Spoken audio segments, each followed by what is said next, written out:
এই জনমতো এই সময়তো আজিৰ পৰাও আমি যিমানকেইটা দিন জীয়াই থাকিম এই দিনকেইটাত মই অন্তৰেৰে সৈতে সংকল্প ল'ব লাগিব যে হে প্ৰভু জীৱনটোৰ প্ৰতিটো পল প্ৰতিটো ক্ষণ তোমাৰ চৰণত অৰ্পণ কৰিছোঁ। সদায় সকলোৱে হাতযোৰ কৰক, ঈশ্বৰক আমি আবেদন কৰিছোঁ, হে প্ৰভু সদায় তুমি সৎ চিন্তা উদয় কৰোৱাবা, সৎ সংগৰ সান্নিধ্য দিবা, সৎ কৰ্মৰ প্ৰতি আসক্তি কৰোৱাবা, সৎ বস্তু দৰ্শন কৰোৱাবা। প্ৰভু প্ৰতিটো পল প্ৰতিটো ক্ষণ তোমাৰ অভয়পদ পংকজত যেন একনিকা ঠাই পাওঁ তাৰেই কামনাৰে প্ৰভু নমাগো সুখ ভোগ নলাগে মুকুতি তোমাৰ চৰণে প্ৰভু থাকো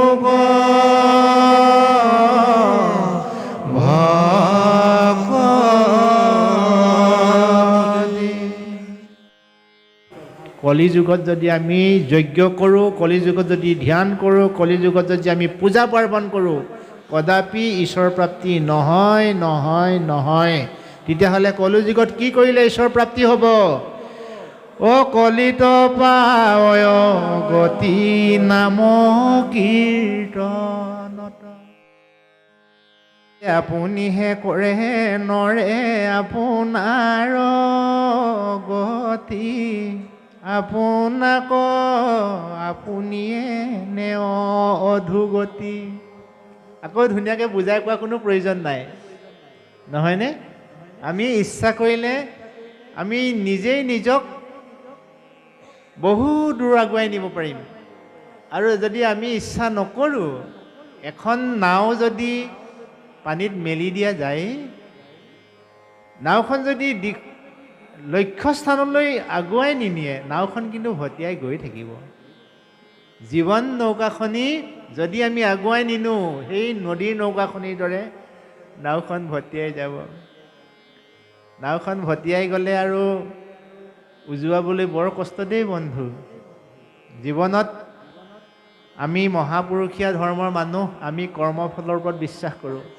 ভাল কৰ্মৰ ভাল ফল, বেয়া কৰ্মৰ বেয়া ফল বোলে। সিদিনাখন যে শ্ৰৱণ কুমাৰক দশৰথৰ শব্দভেদী বানে মৃত্যুদণ্ড দিছিলে, তাৰ কাৰণ বোলে পূৰ্বজন্মৰ তেওঁ কৰা কৰ্মফল। খুব সুন্দৰকৈ নামত উল্লেখ আছে। একদিনা দশৰথে মৃগয়ালৈ গলা,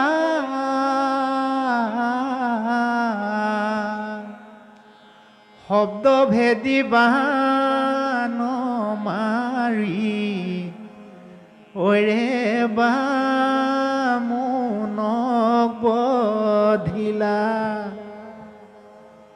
বিনাই বিনাই কান্দি কান্দি সেই শ্ৰৱণ কুমাৰে দশৰথ ৰজাক কৈছিলে, অন্ধ পিতা মাতা মোৰ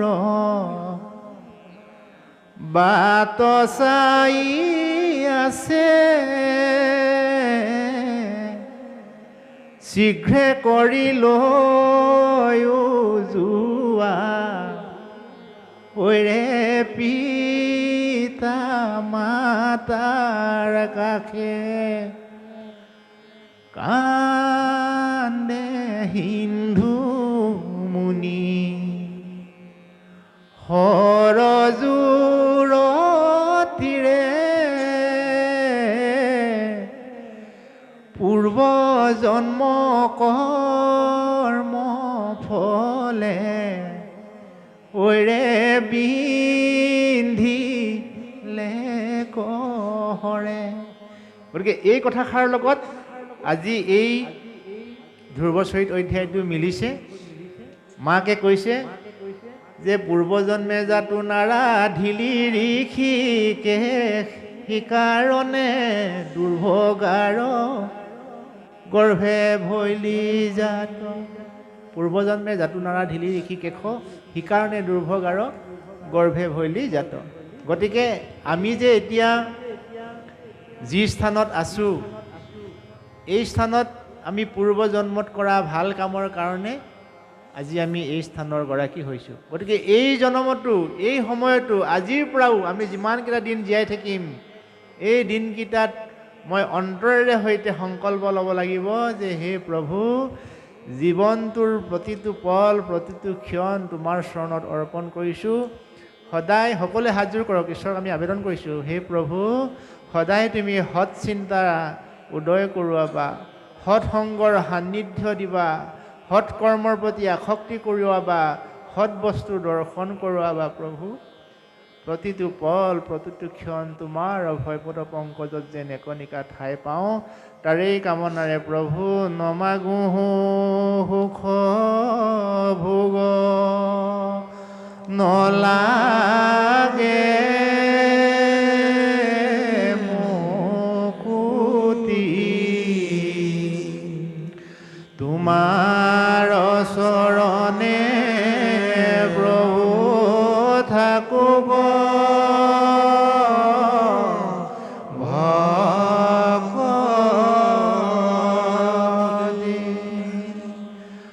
সজ্জনৰ সংগ প্ৰভু সজানো গোচুক, এতেকে প্ৰসাদ মাগো তজু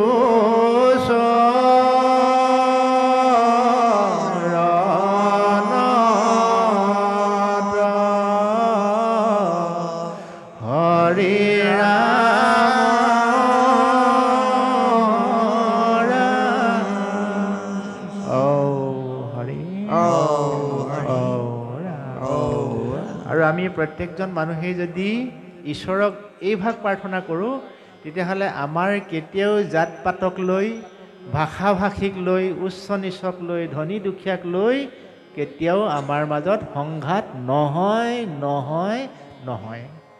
আমি শান্তিৰে জীয়াই থাকিব পাৰিম, আৰু সেই শান্তিতেই কোৱা হয় বৈকুণ্ঠৰ সুখ। আৰু মহাপুৰুষ শ্ৰীমন্ত শংকৰদেৱে এই বাৰ্তা দিবলৈকে এই সংসাৰলৈ আহিছে।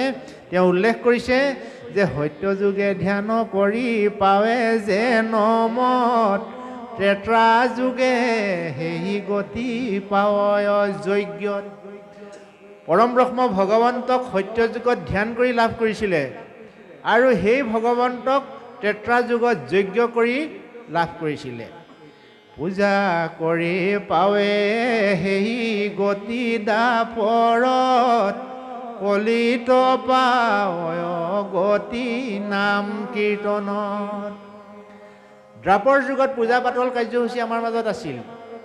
যিদিনাখন ভগৱান শ্ৰীকৃষ্ণই বসুদেৱ দৈৱকীৰ সন্তান হৈ নন্দ যশোদাৰ ঘৰত লালিত পালিত হ'বলৈ আহিছিল, সেইদিনাখন নন্দ যশোদাৰ ঘৰত দেৱী মাতৃ যোগমায়া জন্ম হৈছিল। আৰু সেই দেৱী মাতৃ যোগমায়াক পৰম ব্ৰহ্ম ভগৱন্তই আজ্ঞা প্ৰদান কৰিছিলে, হে মাতৃ, তুমি নৰ মনুষ্যৰ পূজা খাই তুমি জীৱন ভোগ কৰিব পাৰিবা। এটা নিৰ্দিষ্ট ম্যাদ আছিল, সেই ম্যাদটোৰ নামেই হৈছে দ্বাপৰ যুগ। এই যে আমাৰ মোবাইলটো, সকলোৰে মোবাইল আছে, এই মোবাইলটো যিমানেই দামী হ'লেও ইয়াৰ যেতিয়া ৰিচাৰ্জ শেষ হ'ব ইয়াৰ কোনো কাম নাই। যিমান চেষ্টা কৰিলেও এইটো বা ফোন নাযায় নাযায় নাযায়, যিদিনা ইয়াৰ ৰিচাৰ্জ শেষ হ'ব। গতিকে ৰিচাৰ্জ অৰ্থাৎ আয়ুসকাল, সত্য যুগৰ শেষ, দ্বাপৰ যুগৰ শেষ, ত্ৰেতা যুগৰো শেষ। এতিয়া কলিৰ প্ৰভাৱ। কলি যুগত যদি আমি যজ্ঞ কৰোঁ, কলি যুগত যদি ধ্যান কৰোঁ, কলি যুগত যদি আমি পূজা পাৰ্বণ কৰোঁ, কদাপি ঈশ্বৰ প্ৰাপ্তি নহয় নহয় নহয়। তেতিয়াহ'লে কলি যুগত কি কৰিলে ঈশ্বৰ প্ৰাপ্তি হ'ব? কলিত পাৱয় গতি নাম কীৰ্তনত। পৰম ব্ৰহ্ম ভগৱন্তৰ গুণনাম, ঈশ্বৰৰ গুণনাম কলি যুগত যি মনুষ্যই শ্ৰৱণ কৰে, শুনে, মুখেৰে গায়, সেই মানুহৰে জীৱন কল্যাণ হ'ব বুলি গুৰুজনাই উল্লেখ কৰিছে। গতিকে পৰম ব্ৰহ্ম ভগৱন্তৰ গুণনাম আমি সকলোৱে গাওঁ হওক। ইয়াৰ পিছতে আমাৰ কাৰ্যসূচী আমি সামৰিম। ভগৱান শ্ৰীকৃষ্ণই ধৰাধামৰ পৰা বৈকুণ্ঠলৈ যোৱাৰ সময়ত বিনাই বিনাই কান্দিছিল সখা উদ্ধৱে, প্ৰভু তোমাৰ অবিহনে মই এই সংসাৰত কেনেকৈ থাকিম, গতিকে তুমি মোক অনাথ নকৰি মোকো লগত লৈ যোৱা। তেতিয়া পৰম ব্ৰহ্ম ভগৱন্তই বুজাইছিল যে সখা, আমি দুয়ো যদি গুচি যাওঁ, এই ধৰাধামত সজ্জনসকলৰ বিপদ হ'ব, দুৰ্জনসকলৰতো বিপদ হোৱাটো স্বাভাৱিক। তোমাক যদি মই লৈ যাওঁ, এই ধৰাধামৰ সজ্জনসকলৰ বিপদ হ'ব, গতিকে তুমি থাকা, সজ্জনসকলৰ কাৰণেই তুমি থাকিব লাগিব। আহক। হৰি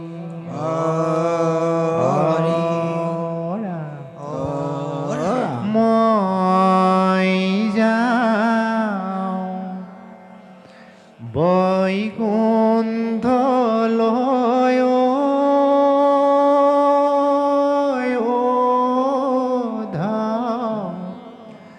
তুমি নাকান্দিবা।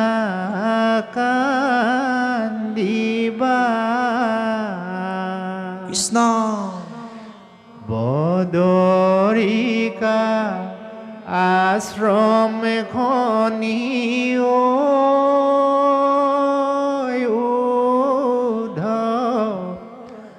যত নাই ৰাখিবা। ঐ ৰাম মই যাওঁ বৈকুণ্ঠলৈ,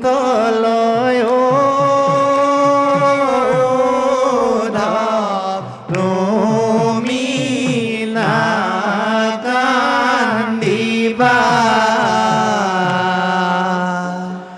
বদৰিকা আশ্ৰম খনি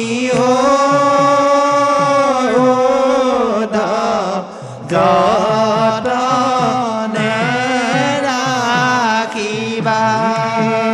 ঐ ৰাম প্ৰীত বস্তে মচি মুখ,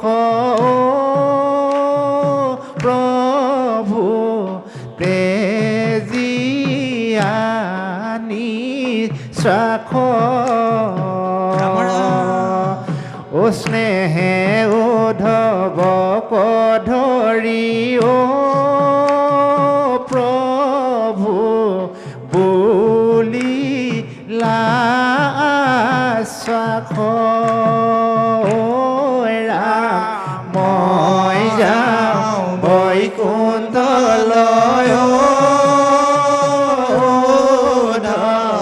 তুমি নাকান্দিবা।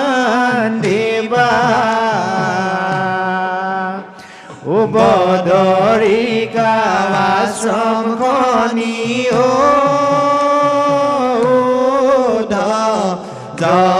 যতনে ৰাখিবা। ঐ ৰাম তুমি আমি দুয়ো গ'লে, উদ্ধৱ মিলি অনৰ্থ, লুপ্ত হৈব ধৰ্ম ইটো, উদ্ধৱ ভকতিৰ পথ। ৰাম মই যাওঁ বৈকুণ্ঠলৈ, তুমি নাকান্দিবা। ও বদৰিকা আশ্ৰম খনি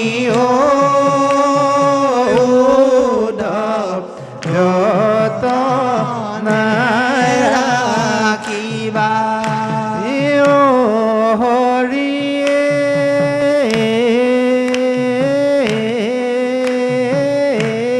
হৰি নাৰায়ণ, ও ৰাম হৰি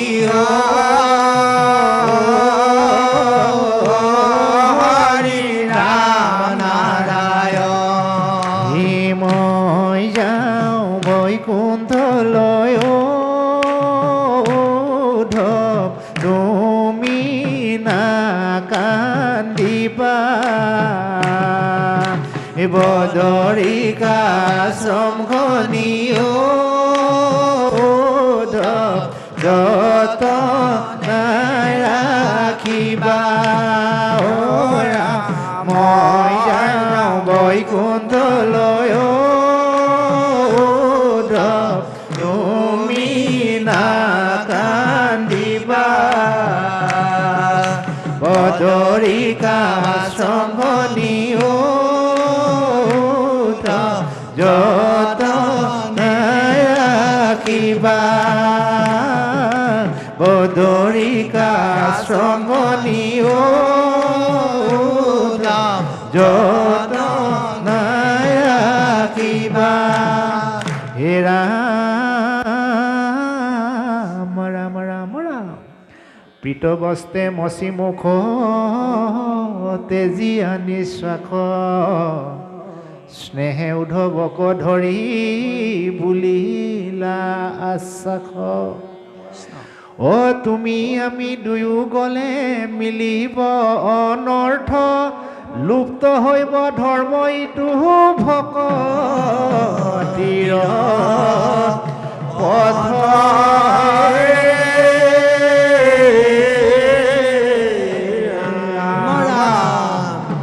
অধৰ্মে পিৰিবে যাইবে লোক অধোগতি ধৰ্মক ৰাখিয়া তুমি থাকিও সম্পত্তি উদ্ধৱে বুজি পালে যে কৃষ্ণই আৰু যিমান অনুৰোধ কৰিলেও তেওঁক লগত নিনিয়ে উপায়ন্তৰ হৈ উদ্ধৱে কি কৰিলে উদ্ধৱে কান্দিলে বাগৰি বাগৰি কৃষ্ণৰ মুখলৈ চাই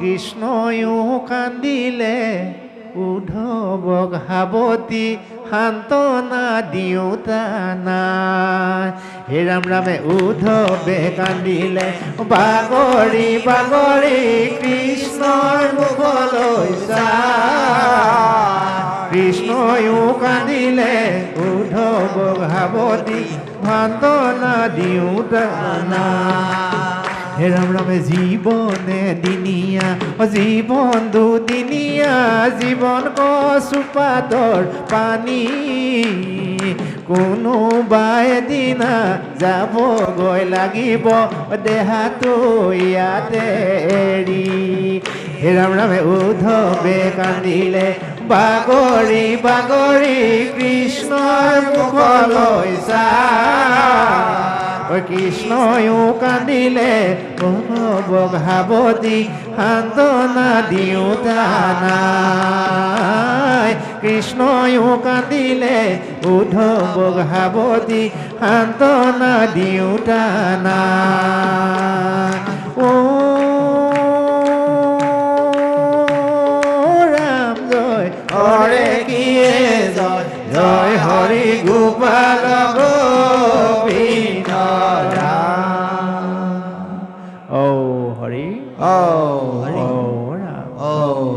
হে মহামান্য সজ্জনসকল পৰম ব্ৰহ্ম ভগৱন্তৰ গুণনাম সাগৰ সদৃশ ইয়াক কৈও শেষ নহয় শুনিও শেষ নহয় গতিকে আমাৰ জীৱনৰ শেষ সন্ধ্যালৈকে আমি যদি ঈশ্বৰৰ কথা শ্ৰৱণ আৰু কীৰ্তন কৰিবলৈ পাওঁ সাধুৰ সংগ যাতে আমি সদায় পাওঁ মা দেউতা গুৰুসকলৰ প্ৰতি আমাৰ যাতে সদায় শ্ৰদ্ধা ভক্তি থাকে এয়াই আমাৰ জীৱনৰ কাম্য হ'ব দুদিনমানৰ আগত আমাৰ অতি মৰমৰ আমাৰ বুকুৰ ধন যাৰ অবিহনে আমাৰ জীৱনটো আধৰুৱা আমাৰ এজন আত্মীয় স্বজনক আমি হেৰুৱাইছোঁ নাম যাৰ জুবিন গাৰ্গ তেখেতৰ বিয়োগত সমগ্ৰ আমি মানৱ জাতিয়ে মৰ্মাহত হৈছোঁ এই শুভ ক্ষণত তেখেতৰ বিদেহ আত্মাৰ সদ্গতিয়াৰ্থে আমি ঈশ্বৰৰ ওচৰত এবাৰ হাতযোৰ কৰি প্ৰাৰ্থনা কৰোঁ দিয়ক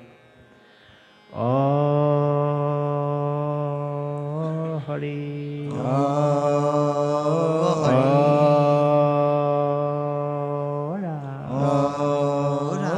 দুনাই যেন আমি তেনেকুৱা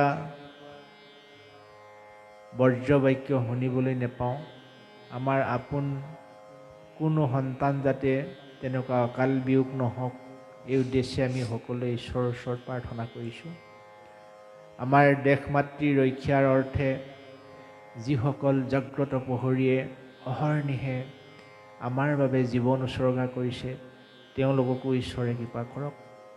সমাজৰ প্ৰত্যেকজন মানুহৰ মন ভাৱনা চিন্তা কল্পনা যাতে ঊৰ্ধ্বমুখী হওক এই উদ্দেশ্যে আমি আকৌ এবাৰ ঈশ্বৰৰ ওচৰত প্ৰাৰ্থনা কৰি আমাৰ এই কাৰ্যসূচী আমি সামৰিম।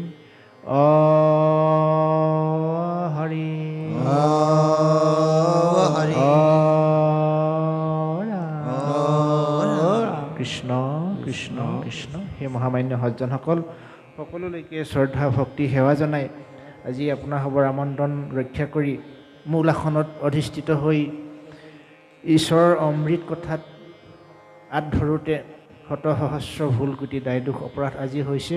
সমস্ত দায় দোষ নিজ গুণে মাৰ্জনা কৰি জনমে জনমে যেন আপোনাৰ সাধুসকলৰ সান্নিধ্যৰ মাজেৰে পৰম ব্ৰহ্ম ভগৱন্তৰ চৰণ যেন ভক্তি উপচাই তুলিব পাওঁ তাকেই কামনা কৰি আজি অনুষ্ঠানৰ পৰা আমি আপোনাৰ সবৰ মাজৰ পৰা আঁতৰিছোঁ। কোটি কোটি ঘৰৰ অপৰাধনীতে কৰোঁ আমি দুৰাশয়, হে হৰি মোক দাস হেনমানে ক্ষমীয় কৃপাময়। হে হৰি মোক দাস হেনমানি ক্ষমীয় কৃপাময়। অপৰাধ মাৰ্জনীয় জয় গুৰু শংকৰ। হৰি হৰি হৰি